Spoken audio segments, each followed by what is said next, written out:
Elementary music teacher friend, you love what you do, but you might feel unappreciated and, in fact, unseen some days. You may even feel like you're on a music teacher island and just want to connect with other music teachers who can relate to both your struggles and wins when it comes to teaching elementary music. I get you and understand completely the feelings you're having. That's why each and every week, the Elementary Music Teacher Podcast will provide you with solo and guest episodes that will help you realize you're not alone in your music teaching journey.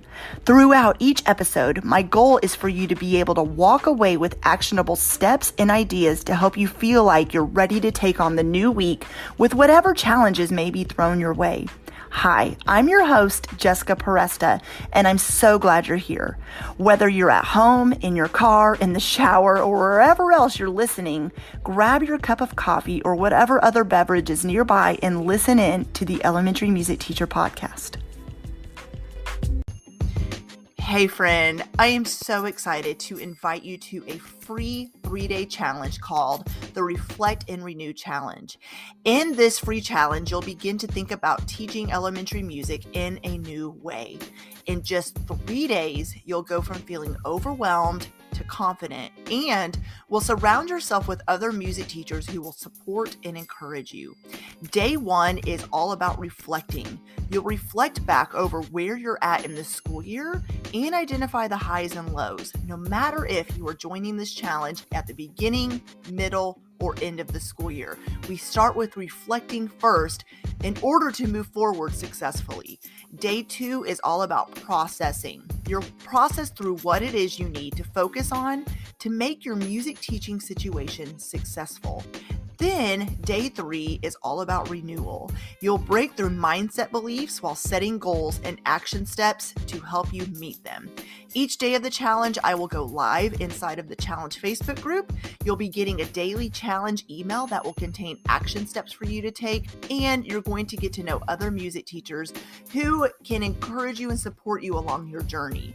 If you cannot make it live to the challenge for the next dates coming up, you can still sign up because you'll still get the challenge emails that are full of so much inspiration. You do not want to miss them.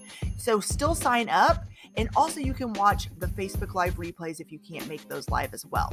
So simply head to subscribepage.com/reflect and renew challenge to save your seat. And I'll see you there. I'm Maurice McDavid, host of Black, Brown, and Bilingual, a part of the Education Podcast Network, just like the show you're listening to now. Shows on the network are individually owned, and opinions expressed may not reflect others. Find other interesting education podcasts at edupodcastnetwork.com. Welcome back to the podcast. I am so excited for this episode because I am joined by one of my absolute best friends and co-teachers, Lewis Baez. Did I say your last name right, Lewis? Yeah. Yay! Okay, it took me a while, right? And we're going to talk about his experience teaching in the U.S. as a foreign teacher. Lewis comes from the Dominican Republic. And so this is just a conversation I wanted to have because I know he is not the only teacher in the U.S. having this experience. And so I'm just hoping that his experience of not being a U.S. citizen and teaching in this country helps other teachers listening and how to get experience and to grow from their experience as well. So, Lewis, I would love for you to just start off by telling us all about yourself. Okay. Thank you for that introduction. I love it. Well, my name is Lewis, as you said. I'm a teacher. I've been teaching for about 4 years now, and 4 or 5 years, actually. And I love teaching. I teach English in my country. I'm here. I teach Spanish in Trenton. I came from Dominican Republic, totally different weather, different people, different social life. And it's been a lot challenging for me to adjust to USA culture, but it's been fun. It's been good. And I like teaching because I think that that's the way for me to connect with others and to understand about others, and others can understand about themselves. So we can have a better communication. It's a way to live this life. That's why I'm a teacher, and that's about me. Love it. Okay, so let's start off by talking about your experience teaching in the Dominican Republic, and then we'll shift gears and talk about the U.S. So you became a teacher, you taught in the Dominican Republic, and so talk about that experience a little bit. Yeah, it's very interesting question. My experience in the Dominican Republic it's been good because I know people in my country. It's been easy for me to communicate with people. And for me to be a teacher in my country, it's been like, I know the people I'm talking to, I know what they want, I know what to teach. I learn English and I can like share that experience for they to do the same. Hmm. And yeah, it's been fun. Was new actually. When I started teaching, that was something new for me because I was teaching in high school and elementary school as well. So I was teaching everywhere because they were needing teacher in my country for teaching English. When I get to apply to be a teacher, they use me everywhere. So I was teaching everywhere, and that was good. Good experience. I think that I could. We have a curriculum. We don't have that in the USA. Curriculum is like the guide that we have to follow to teach, Right. and I got familiar with that. For me, it was easy to implement that in my teaching style. And that was my experience teaching in Dominican Republic was for about 2 to 3 years teaching in my country. Okay. So then you end up in the US, and I know your story. You started out in Chicago and now you're in Arkansas. So just talk about your experience of teaching in the US and how it's different, or like, things that you had to learn along the way. It's been a lot. Like honestly, I don't know how to start this. Well, I came with a program of teachers, 5 teachers that came to Chicago from Dominican Republic. Mhm. At the beginning, we have to get used to the rules, the standards. We don't have curriculum anymore. We have that in my country. We don't have that in here. So Right. we have the standards that we have to follow to teach. That was good. That was like something I can understand, I can manage. Mhm. But the difference of social life was the shock. Like honestly, when I was like, the approach you have to have with the students is a lot different. Mhm. We have IP students. We have 504 that I was like, what's this? Those process, like, what's going on? That was back in Chicago. I remember that I have like 4 or 5 IP students in the same class. And one has like emotional problem, other Mhm. have like aggressions. And I have to like try to balance what I'm teaching, provide instructions in a different way. That was a little shocking, but I got to manage that when I learned how we have to approach the students. Like we have in Dominican Republic, I can say that we have more close contact with the student when they have an emotional problem. We can say like, hey, we are at the school. Let's go wake up. We have to do this. We have that close experience. But here we have to be more careful because there are legal things involved in IPS students. So we have to know what is going on. And sometimes we cannot even touch a student, not even like that. Right. So that difference was a little hard to digest. Mhm. And then, when I get to learn that, that was easier for me because honestly, I can say that that's my personal way of being. Like I like to Mhm. learn where I am. So it was not too hard for me when I learned what to do, how to approach. But was a little talking, like I can say difference. It's a lot different in that sense. Mhm. Mhm. Personal space, we don't have that in my country. Yeah, I can tell you that even, in the US, it has changed over the years where even back in the day, you could give a student, you can still give them like a side hug, but you used to be able to like do a lot more of that. And now it seems like a Oh, lot of that is, disappearing too. I feel like every year it becomes a lot more strict, I guess is the word. Like you said, more students are on IEPs and 504 plans than ever before. And it's like one of those where I'm like, man, it has changed a lot. And even, so for you too, yeah. it's not only for me. Okay. Yeah, well, it is. It's changed a lot, but that's eye-opening to me too, because you and I have had those conversations, how you say it's so different in the Dominican Republic, because here in the US, we just think, okay, some students are on various plans, IEP 504, whatever it is. But you just kind of think that's just the way it is everywhere, but it's not. And so I love, like you said, learning. I love learning about education in other countries too, because I think it's fascinating how it's not the same everywhere. And I think we Yeah. always can learn from each other. So students in the Dominican Republic, for example, like let's say there is someone who, I don't know, is on the autism spectrum. I use that as personal example, my story. Do they diagnose that there, or how does that work? Yeah, we do have cases where they have they had this type of mental situation.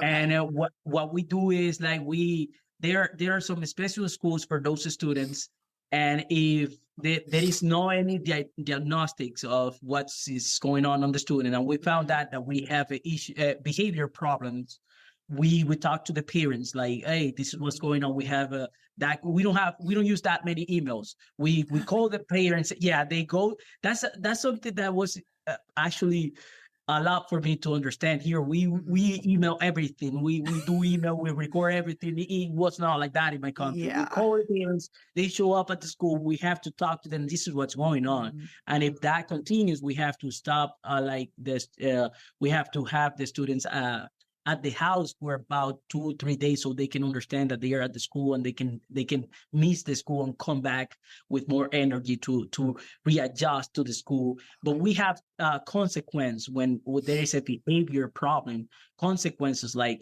we have to talk to the parents. Like I cannot continue the class with these students because they are interrupting others' learning.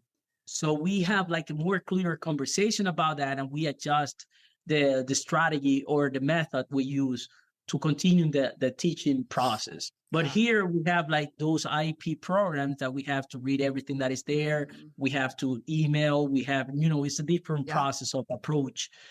But overall, it works. I can say that it works. In my country, I have seen improvements. Yeah.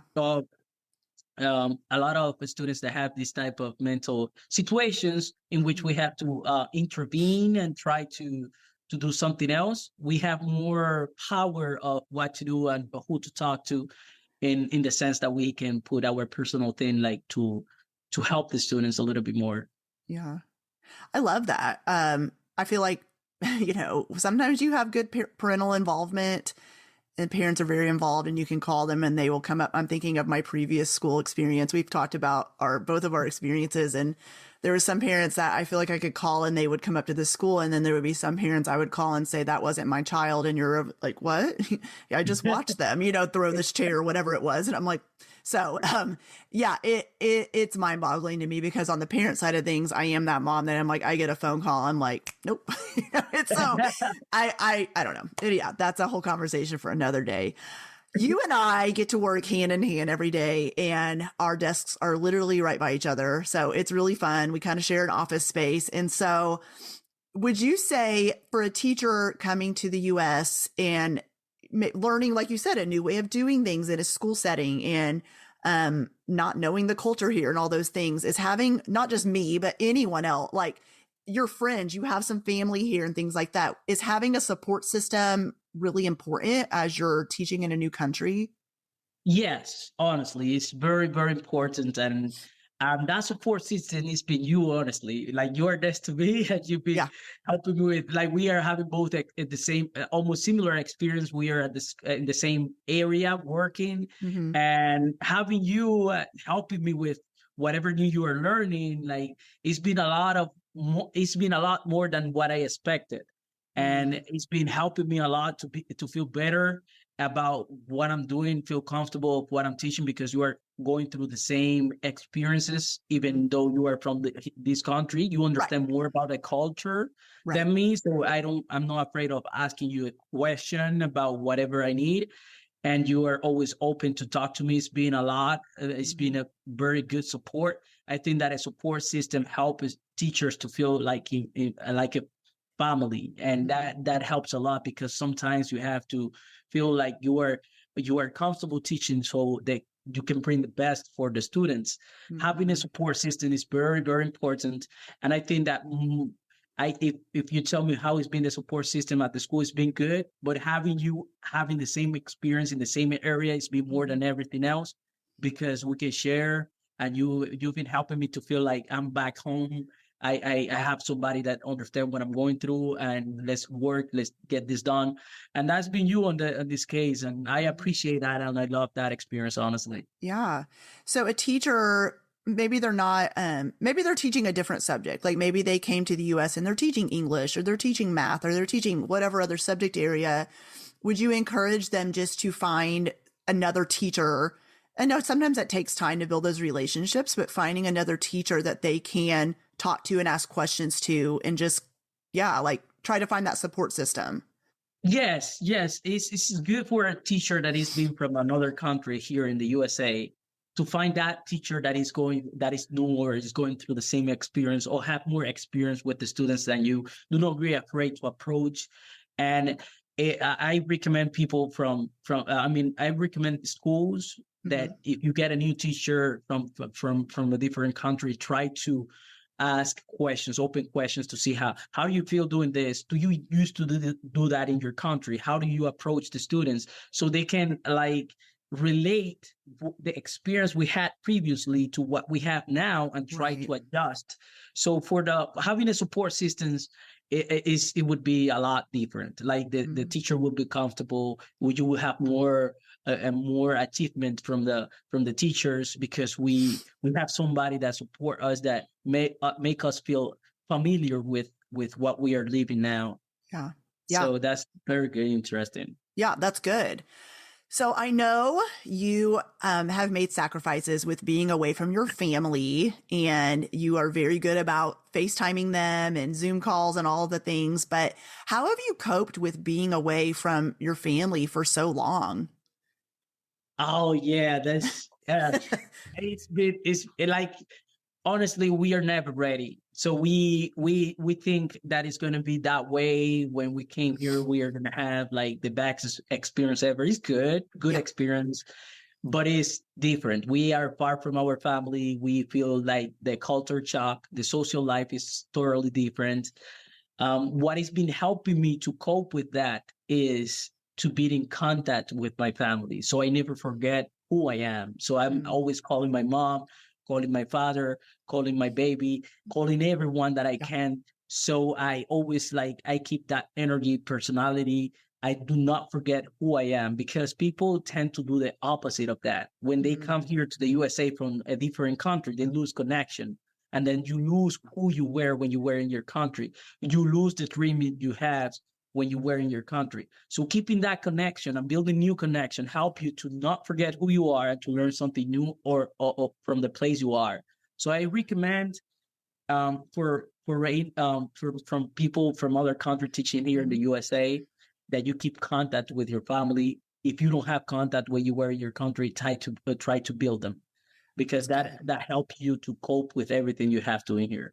That's good. Yeah, that's good. I'm so proud of you for continuing those conversations and, like you said, to not forget who you are. That's so good because you and I have had conversations. Even the culture is different, but even the food and even the way people dress and like, oh my gosh, I need a coat because we don't have winter there, And so like all those different things, like I've been like, oh.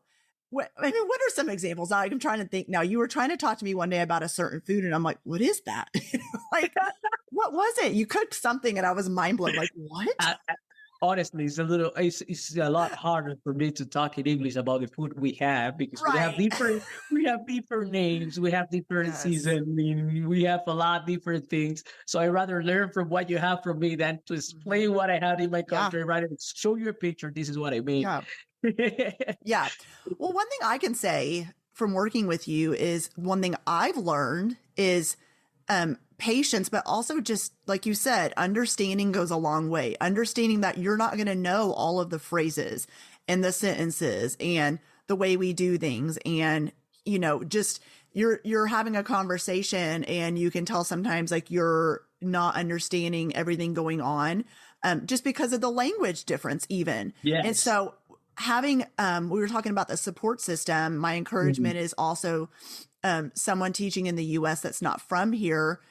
That support system needs to be patient. And like you said, ask questions. Do you understand this? Does this make sense to you? What can I explain better? There's been many times in conversations you and I have stopped and I've looked at you and I said, do you get it?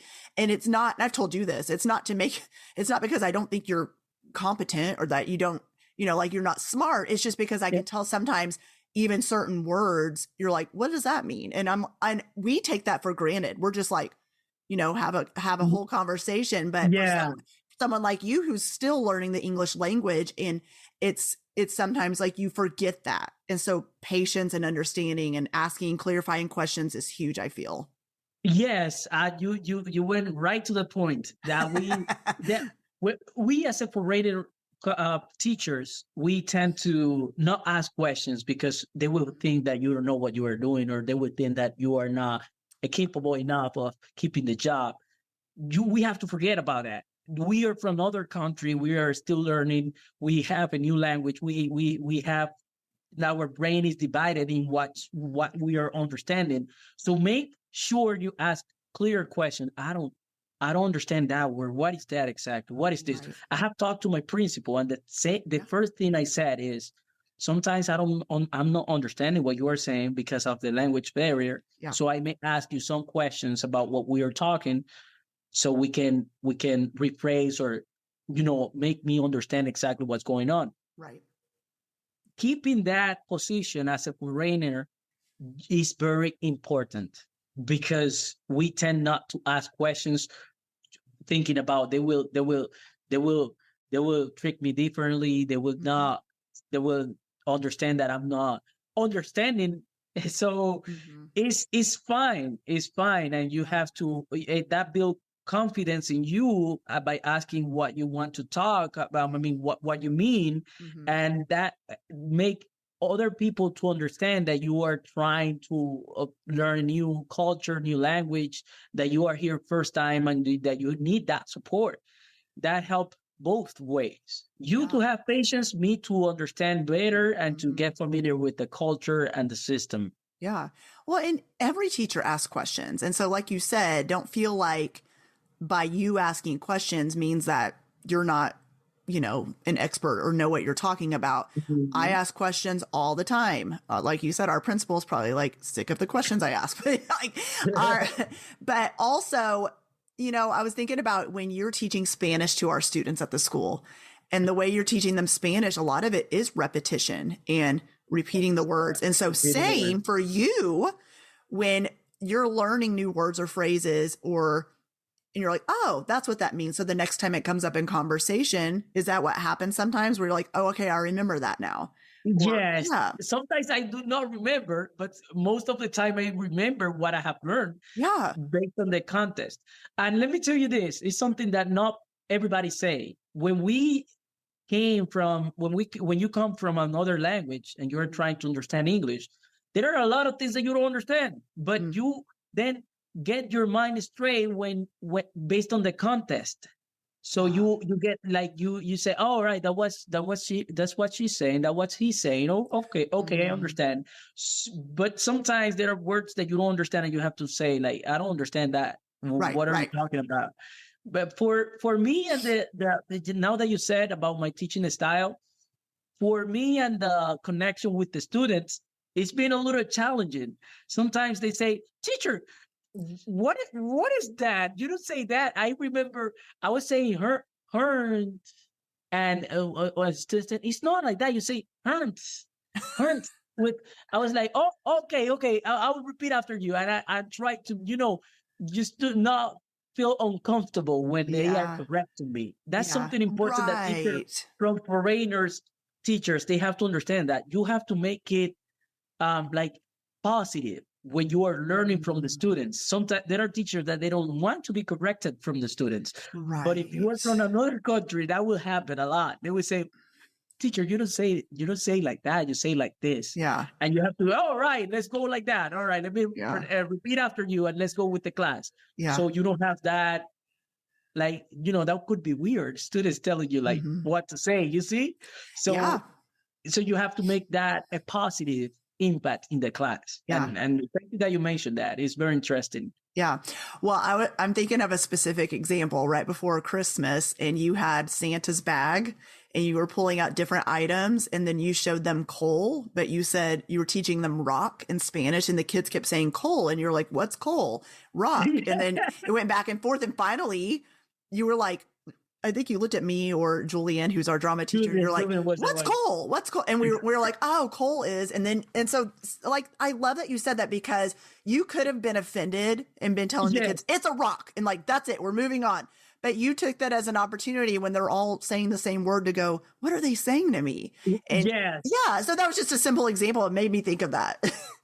Yeah, it's interesting. I look for teachers as well, like Mm-hmm. what they are saying. Like as this is a strategy I do. If there is a foreigner teacher listening to this, could use this strategy too. Mm-hmm. So if a student tell me like this is what it is and this is what is that, or I'm saying something wrong, I pay attention to that student, and that student most likely like to explain things.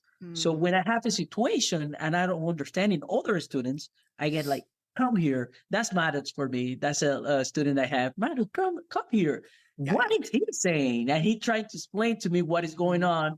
And that deal like a culture. When they are seeing me teaching, they like to explore. Oh, what is that? Can you explain it to me? They are not afraid because they explain it back to me as well. They Mm-hmm. explain things back to me. So it's different when a teacher is just teaching. They're a little afraid of asking questions they think that they are not good questions. Mm-hmm. So that helps me. Like I turn that around, and that helps me more when they are learning, teaching me something, and when I'm teaching them something, that helps me more to build that relationship. Sometimes teachers forget when students when Mm-hmm. with the students. Mm-hmm. That's what I was going to say is you're building relationships when students feel like they have a voice and they're able to express their opinions or talk about things or ask questions to the teacher even. That really is building relationships and helping them to trust you, but also to, Yes. Yeah, they I don't trust know. me. Yeah. The They, trust factor. they trust me. What that does is that does a lot in the student's brain. Mm-hmm. That makes the student think like I can ask whatever question I have to this teacher. I can get close to this teacher and say some problems I have because he listened to me when I'm trying to say something or explain something, and I don't put any faces. Like I Right. don't I'm no, I don't go like, or I Yeah. don't do any face that the students they pay attention to your face. Yeah. So if you are learning from them and you put a like genuine face that you are paying attention, Mm-hmm. they will as well get that back to you to ask you questions and to tell you things that they don't say to other teachers. That's why they are so comfortable talking to me. They are comfortable getting new knowledge from me. I mean, getting new knowledge from them. That's a Yeah. good strategy that I use with them. Yeah. That's great. So, is there anything else you want others to know who may be considering teaching in the US or going even from the US to teach in a different country? How Yeah. can they best prepare themselves? Oh, okay. Well, for me, it's been like I was, I thought I was ready until I knew I was not. So when I came here, there were a lot of things to learn, a lot of process, a lot of emails. What I can recommend for teachers from other country and going to another country is to get that support system. Mhm. Like try to to think this way. I'm a new student, even though I'm a new teacher. That's good. I'm a new student. So now that I'm a new student, I have to find my teachers. Who are your teachers? The principals, the other teachers, the students. You have to open your brain, open your mind, and think, I'm here to learn. When you are open to learn, you are open to teach even better. So that's what helps me a lot. I'm open to learn from whatever I'm experiencing. So when I get to know what I'm doing, what I'm saying, I know my subject. I know Spanish. Spanish is Mhm. my third Mhm. language. Nobody have to teach me Spanish. I know that. But I have to learn the way to deliver that to the new students I'm teaching. I have to learn how to deliver that to the new system I have to follow. So it's a learning curve, and you don't have to think that you are not capable. You have to think that you have to get to be capable of teaching. So get to be capable of delivering your knowledge. So it's a learning curve. Think that you are a learner and you Mhm. have to learn to teach, not that you know everything, because that will actually hold you back to get new knowledge. You will not be able to feel comfortable because you think that you already know what's the process is when you don't know. So you have to open your brain, be a student again, and try to build that friendship relationship with the students, with the principal. That helps you as a trainer to do a lot better. Mhm.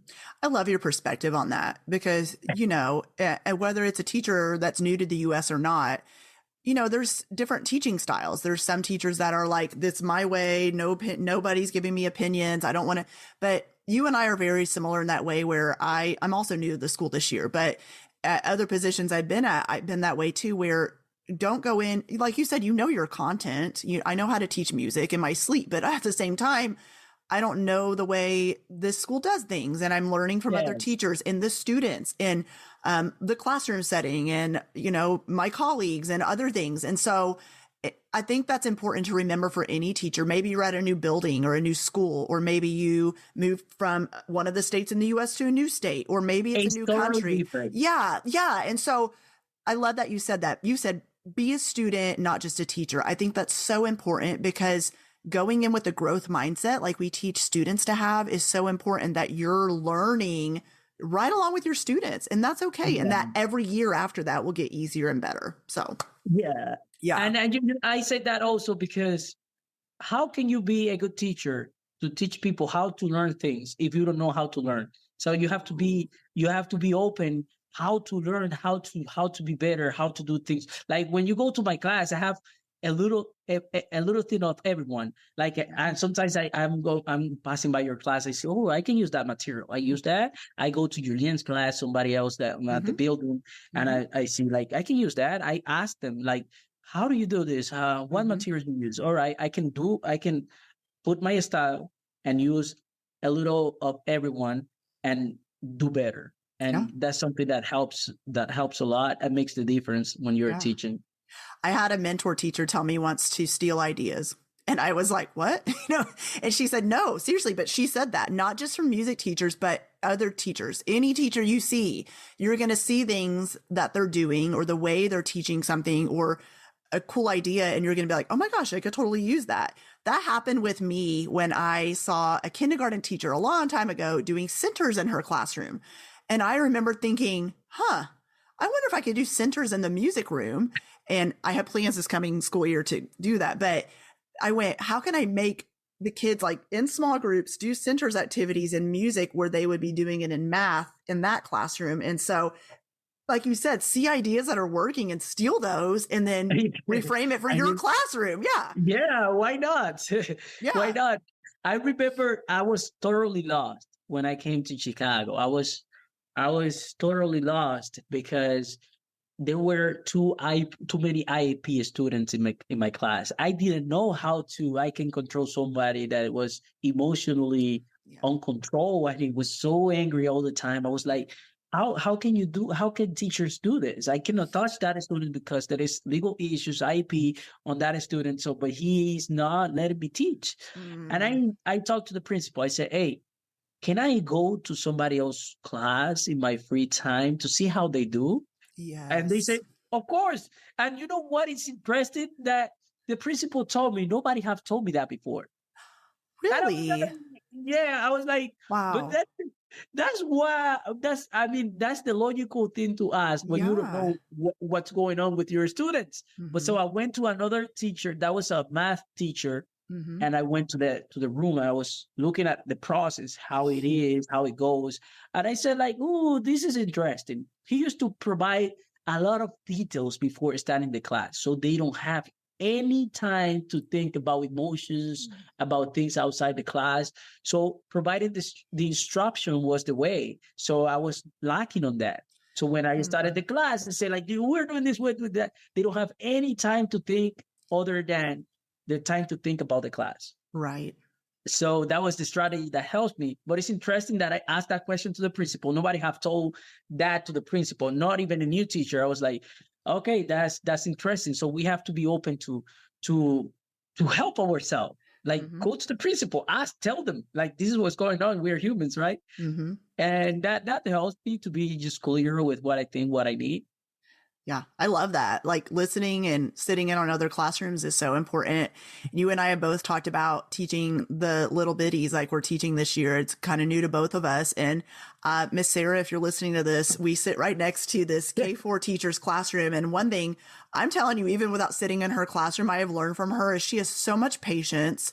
She is so just always engaging her students and asking them questions, and has these cute little songs she does. And they are always eating up anything she does, just paying attention so well. And so even sometimes just listening to what's going on, if you're not sitting in there, you can hear it. You can hear what other teachers are doing. You can get ideas. Yes. And from her, I've been like, okay, with these K4 students, I'm like, that would be cool. I'm going to do that. I'm going to be more patient. I'm going to be and so, yeah, you're like taking notes in your brain of, I'm going to do this and this and this.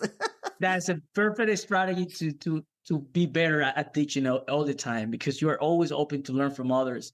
And imagine that, let's say, this teacher has 30 years, 20 years, 10 years teaching, and you have just 2 years teaching, 3 years teaching, and you get to that place and you learn from somebody that have so many years teaching, that you get that experience just in a little bit. It's a lot. So you can do a lot better because you are open to learn from others. Right. And that's something that all teachers have to implement, have to have. Like, it's a key. We have new generation, new students. How come we know everything? That's impossible. So we have to learn from others. Yeah. That's been a lot for me. Yeah. So good. Lewis, I love this conversation, and we could keep going forever. You and I always talk so much, but where can everybody, after they listen to your episode, connect with you? Oh, Instagram. Let me see if I can say it well in English. Rise. Rise. I will spell it. Yeah, and I'll include it in the show notes too. Oh, you will include it on the yeah. All right, it's like Rise Lewis Project. Okay, and I have my Instagram. You can put my phone number as well, my resume, whatever information they can contact me at. But yes, that's basically the contacts I have right now. Hey, while I have you, talk a little bit about your art that you do, because that's totally separate from this conversation, but oh my gosh, how cool. Like, you're like this amazing graphic artist that, like, I don't think amazing is not even the word to use, just amazing. So talk to us about that part of you, your creative side. Oh yeah, I've always been interested on looking for drawing, arts, painting. I like that. So since I was a little kid, I look after my brother. My brother used to paint. And since I was a little kid, I like drawing, painting, editing videos, talking. Those are things that I like since I was a little kid. So I've been like working on them. And now I'm very good at drawing. Sometimes whenever I have the chance to teach and do a drawing, I do it at the same time. The students go like, wow, how can you draw that? Yeah. So I implement the things I know. That's my personal style to the things that I have to teach, and the student get better quality. So sometimes you can implement your art, the things you do to teach. So you can have like a personal teaching style and better quality because it's something you know. So I like art. I've been liking art since I was a little kid. So I'm getting even better all the time on that, because I'm always drawing and doing art. And that was the way I learned, just looking at my brother. My brother always was drawing. I was like, and then one day he was like, oh, you are better than me at drawing now. I was like, I always looking because you are doing stuff. And that was the way I did it. Yeah. I like it. This is the personal things I like. And I will continue doing it all the time whenever I can, even at the school, even teaching. And you saw me drawing everywhere. Yeah. Oh, yeah. You're so great at it. And I'm the total opposite. I can't art, so. But I can sing. So we have balance. I cannot sing it. I cannot do a line. I was like, okay. I was not made for that. No, I can't draw a stick person. I mean, maybe I can, but it's sad. We've talked about that. You have the music side. Yeah, exactly. Exactly. That's what I've always said. I got the music side of the arts, not the art side. And so I try my best, but hey, I can color in the lines. I can do that. I can. I think. I know you can do it. Well, Lewis, thank you so much. I appreciate it. And yeah, I'll see you at school soon. See you at the school soon. Whenever the snows let us. I know. All right. Bye. All right. Bye. Well, hey there. Thank you so much for listening into the Elementary Music Teacher podcast. There is an exclusive Facebook group just for listeners of this podcast and any elementary music teacher called the Elementary Music Teacher Community Facebook group. Come on over and join us there where we have conversations around the podcast episodes and encourage each other each and every week. And also head to my website, thedomesticmusician.com. I have some free resources there that you can download to help you gain traction in your classroom today, as well as the blog and the membership site and all kinds of other goodies to help you keep going in your music teaching journey. I cannot wait to keep connecting with you and encouraging you and spurring you on in your journey of teaching elementary music. Hang in there, have an amazing week, and I will see you soon.